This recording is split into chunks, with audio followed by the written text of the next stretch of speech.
So in this video we will see how to replace Epson's serial card with a network card, and I will also have a look how to change the default IP with our subnet's IP. So first of all, we will remove the serial card of our printer.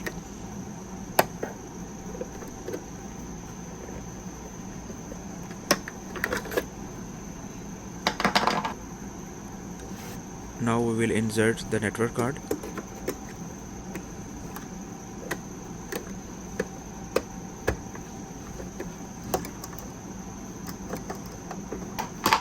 Network card is placed. Now we will open the dip switch cover and we will disable the number 7 in dip switch 1 and we will enable the number 8 in the dip switch 2. This is required to print the default IP of this printer.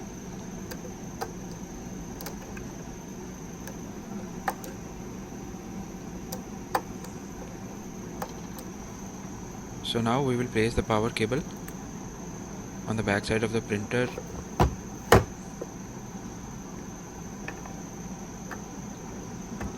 and we will also place a network cable as well.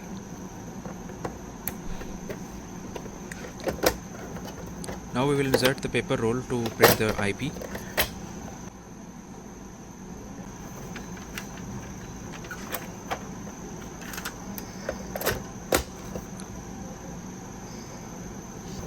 To print the IP, on the back side you have to click this reset button until it prints the slip, and at the bottom you can see its default IP.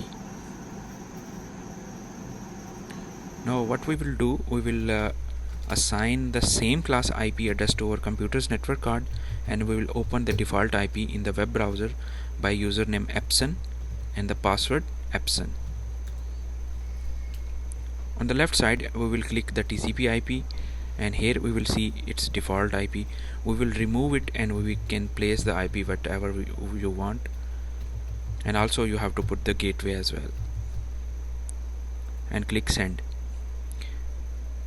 The printer will take a bit to reconfigure its network card with the new IP. So now if you want to test the IP, all you have to do is you have to press the same reset button again until it prints up the slip. Now the printer printed the slip and we will see the IP at the bottom which we have just assigned to our printer.